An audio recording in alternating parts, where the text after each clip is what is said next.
Hello, welcome back to Bahodivids. It's been a long time. I know I always say it's been a long time, but it's always a long time every time I post. But I think I had an idea. I was like, hey, let's record. So I guess the topic of this video is why is science moving at the pace that science is moving at? And this is a complex issue. So pardon me if I make any mistakes or generalizations. I guess I'm just trying to give people a general idea of my opinion on where science is and where it's going and at the pace it's going at. Or not maybe where it's going, but why it's moving at the pace it is. And so this comes from a conversation I've had with a buddy of mine. We were playing, I don't know why, it was like 1 a.m. We were playing a video game, and he was just asking me, he's like, Fadi, like, I'm not in science, but I keep hearing on Reddit and the news, it's like, oh, scientists have found a cure to this or a cure to that, and then nothing's actually getting cured. And he was telling me about like his mom. They had she had breast cancer, and she unfortunately passed away. But he was like, seems to be like so many therapies for it and so much research that they were talking about, and I guess it just didn't like manifest into anything. And then I guess like the final thing is like, okay, well, all this money is going into research, right? Like cancer awareness, cancer fundraising gets a lot of money. So what's going on there? And I actually didn't really know the answer, right? Like I guess I could say it's like, oh, it's complicated. Spoiler alert, that's kind of the topic of this video, but really that was my answer, and I think it exposed maybe a lack of understanding on my end on what's going on. So I guess I tried to organize my thoughts into something digestible so we can have this conversation, right? Like to see what's actually going on with the scientific environment and maybe how to speed it up or make it a bit more efficient. So what do I think is causing issues? Well, I tried to break it up into a couple of sections that maybe make it more approachable of a topic. I think there are issues in academia at an individual level, issues academia at a funding level, at a collaboration level, etc. I think there's issues with industry in terms of the focus and the drive for innovation and how things are actually approached. I think there are issues with timelines in science that can be attributed to many things, whether it's the wanting of a publication and the review process and having evidence, which is quite understandable, versus actually how long it actually takes to do the experiment. I think there are issues in a complex, chaotic system level. And I think there are issues in terms of approachability of solutions in science. And I guess at the end of the video, I can really talk about what can we do, or what will be done maybe in the future to solve some of these challenges. So let's get started. So point one, academia. Academia basically, it's universities, it's these schools. Academia traditionally has been the foundation of scientific advancement. That's where a lot of the cool ideas are. A lot of these companies get ideas from universities. Sometimes university professors get a great idea and they're like, I'll make a company. I think that's how Moderna started. It was like a scientist working on mRNA or like modified RNA. I forgot the name of it. Yeah, because Moderna stands for mod RNA, right? I think I heard a talk by it. Anyways, scientists sometimes get these ideas, but really academia is one of the core areas where innovation happens. And so when we're looking at innovation, we kind of have to go back and look at academia. Academia has a couple of issues that make it more difficult to do quite innovative research and push things in a certain direction. I think at an individual level, the time it takes to get into academia makes you less likely to take high risks. You want to get a job.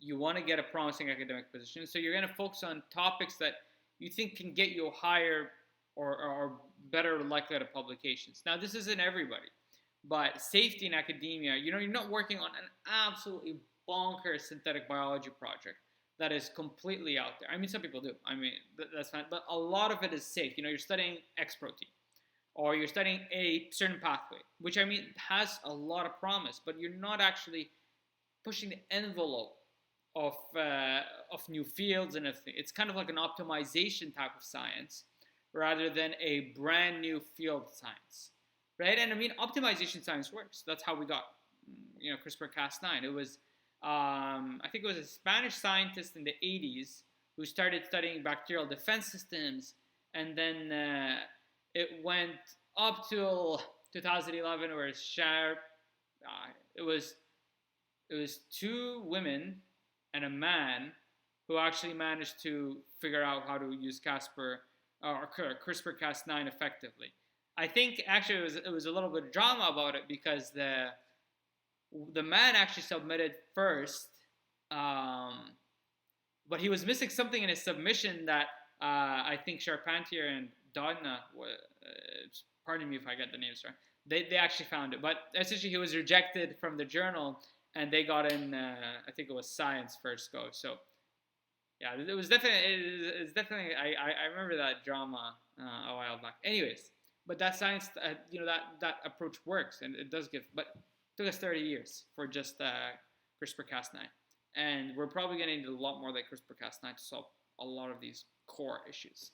So at an individual level, safety and optimization-based science is important for these folks.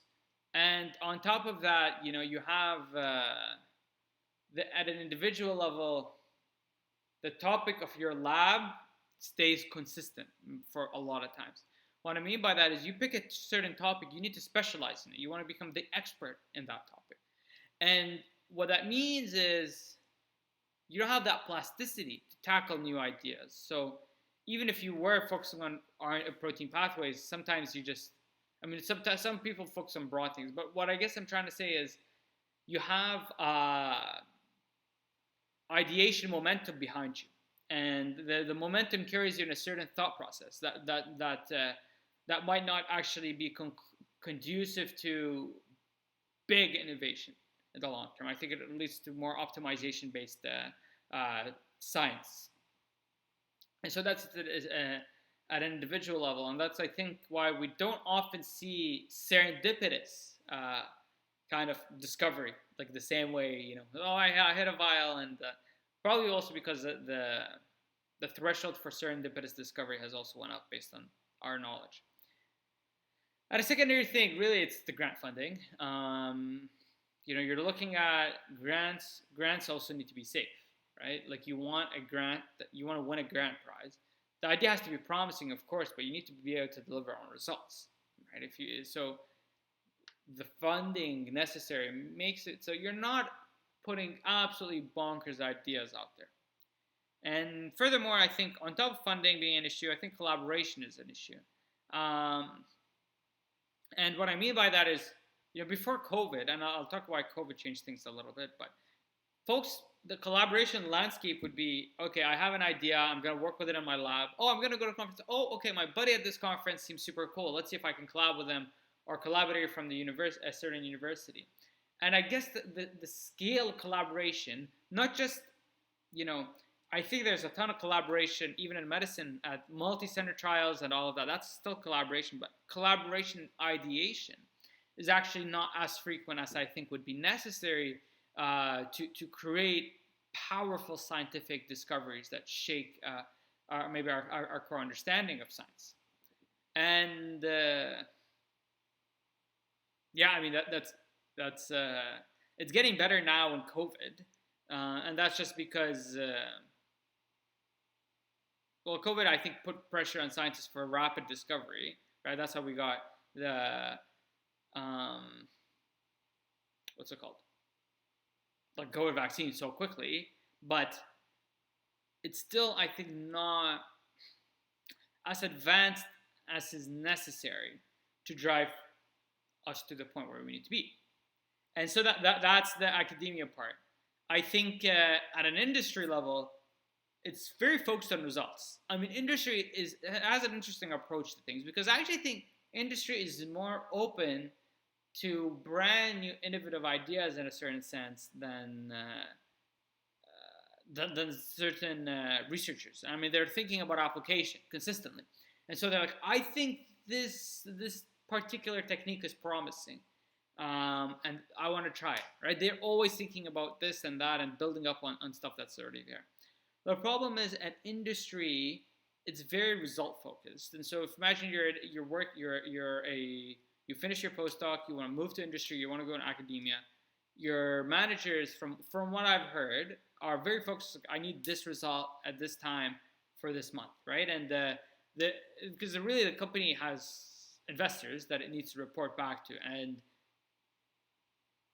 for them it's way even riskier than academia, because you have to develop a drug for 10, 15 years, and the drug needs to be good, or you lose millions up to billions of dollars really for the clinical trials and development costs and all of that. And so there's a ton of focus just based on the marketplace and the strict requirements of clinical trials in academia that actually also restricts the innovation landscape. And I think that's also why we don't see the same level of investment into antibiotics, because